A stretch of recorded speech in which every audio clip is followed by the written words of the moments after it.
لما وعيك بيزيد بتشوف الحقيقة وتدرك بيقين إن وجودك في أسرة فيها مشاكل أو الأبوين منفصلين ده حصل عشان تطلع معتمد على نفسك وتتحمل مسؤوليتك بنفسك. هتبقي متيقنة إن تأخير الارتباط علشان تتعلمي تكتفي بنفسك وتطوري نفسك ووعيك وتظبطي حياتك، ووقتها بيكون الشخص المناسب هو كمان بتجهزلك علشان تتقابلوا وتكملوا حياتكم. انفصالك عن شريك حياتك حصل عشان تعرفي قيمة نفسك، اتهيأت ظروف عشان يكون دخلك المادي بسيط، ده حصل عشان تنمي مهاراتك وتتعلم وتغير أفكارك وتقرا كتير، لأن مفيش عذر للجهل والفقر غير في أذهاننا. كل ما تدخل في علاقة تفشل عشان تتعلم ازاي تبني علاقة ناجحة. فالأهم من كل ده إنك تخصص وقت للتعلم وتطور من نفسك، لأن الاستثمار في النفس هو أعظم استثمار علشان هو اللي باقي للأبد.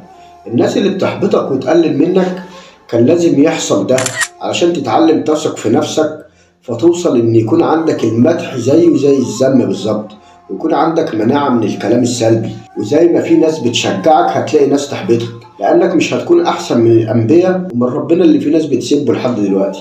فهي دي الحياة، خد الإيجابي وطنش السلبي. وإنك تكون إنسان حساس دي نعمة في شخصيتك وهتفيدك في حياتك لما تتعلم تستفيد منها. ليه بقى؟ علشان تتعلم تثق في نفسك وتحبها وتقدرها وتخليها أولى أولوياتك، وتبطل تيجي على نفسك عشان خاطر حد، وتشوف ايه اللي بيشتتك. لو أفكار سلبية تتعلم تتحكم فيها، لو موبايلك تتحكم في مواعيد استخدامه، لو عادة سلبية ازاي تبني عادة تستمر عليها وتكون عارف انها عايزة بس شوية صبر علشان مش هتيجي من يوم وليلة.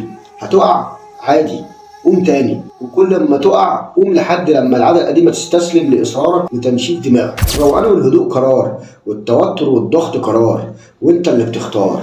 اختار وقرر تعيش رايق، اعمل مشروب بتحبه، روق اوضتك، رتب موبايلك ونظمه، علشان كل ما كنت رايق كل لما هتجيلك الافكار اللي لما تعملها تزود روقانك، سواء فلوس او علاقة جميلة او فرصة شغل.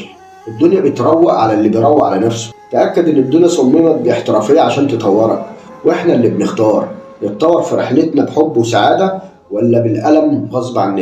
أكون واثق ان خلف الكواليس يوجد صانع عظيم صنع الدنيا خصيصا علشان تعيشها وتطور وتفهم نفسك.